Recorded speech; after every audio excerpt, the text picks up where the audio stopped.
saan aabot ang 70 pesos na budget sa pagkain ng kada preso.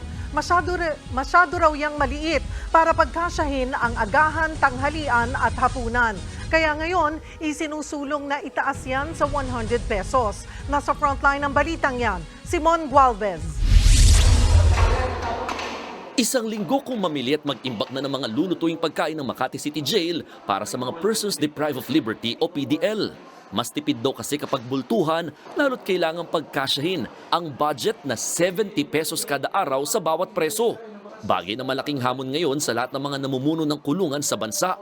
Mahirap kasi lalo ngayon, nagmahal ngayon ang presyo ng bilihin mula sa mantika, mula sa mga ricado at iba pang mga gulay. We try our best na makahanap ng mga supplier na mura na yan talaga mapagbigay. Magkasya dun sa budget lang namin as much as possible na hindi makompromise yung nutrition po.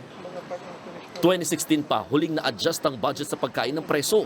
Kung ikukumpara sa isang pag-aaral, halos 4 na beses itong mas mababa sa arawang ginagastos ng tao sa pagkain kada araw na mahigit 277 pesos. Mas doble dagok daw ngayon, lalo't mahirap ding makakuha ng NFA rice. Hindi po natin pwedeng bawasan ng basta-basta kasi may sinusunod po tayong timbang ng ulam nila at lalo-lalo na rin sa kanin din. May sinusunod po tayong timbang ng bawat kanin nila na kinakain nila araw-araw. Pinasilip sa amin ng Makati City Jail ang kanilang kusina at paghahanda ng pagkain. Kasama rin sa 70 pesos na budget ang gasto sa mga rekado at LPG. Ang menu ngayong tanghalian dito sa Makati City Jail ay pork menudo. Pero dahil nga sa limitadong budget, ilang adjustments din ang ginawa nila. Gaya na lamang na imbis na patatas, sayote ang kanilang nilagay na di hamak doon na mas mura nilang nabibili. Kaya kung dati ay 2 hanggang 3 beses nakakapag-ulam ng karne kada linggo, ngayon 1 beses na lamang at panay gulay na lang din ang pinapakain sa mga preso. Wala namang reklamo ang mga PDL. Nasa tamang oras po sila nagpapakain at saka po malinis yung mga pinaglalagyan ng pagkain. Pares lang din po ng lasa kasi may karne naman po, okay lang naman po sa aming mga PDL. Aminadong BJMP, malaking problema kung magpapatuloy ang ganitong sitwasyon na baka magdulot daw ng protein energy malnutrition sa mga preso. Hindi sila nakakakain ng karne, so most likely, ang masasacrifice talaga sa kanila yung protein nila. Dito po kasi sa BJMP, hindi po nasusunod yung 15% na daily protein intake.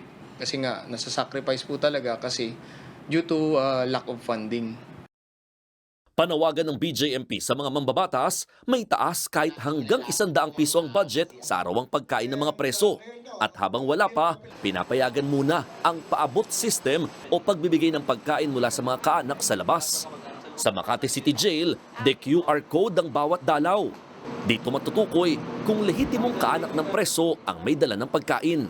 As much as possible, dinadaan sa masusing pag-i-inspection kasi mahirap naman pag malusotan tayo ng mga illegal na droga o iba pang mga kontrabando. Nagbabalita mula sa frontline, Mon Gualvez, News 5. Mga kapatid, Cheryl Cosim po, huwag maging huli at maging una sa lahat sa balitaan. Para sa tuloy-tuloy na talakayan sa Frontline, mag-follow at mag-subscribe sa social media pages ng News 5.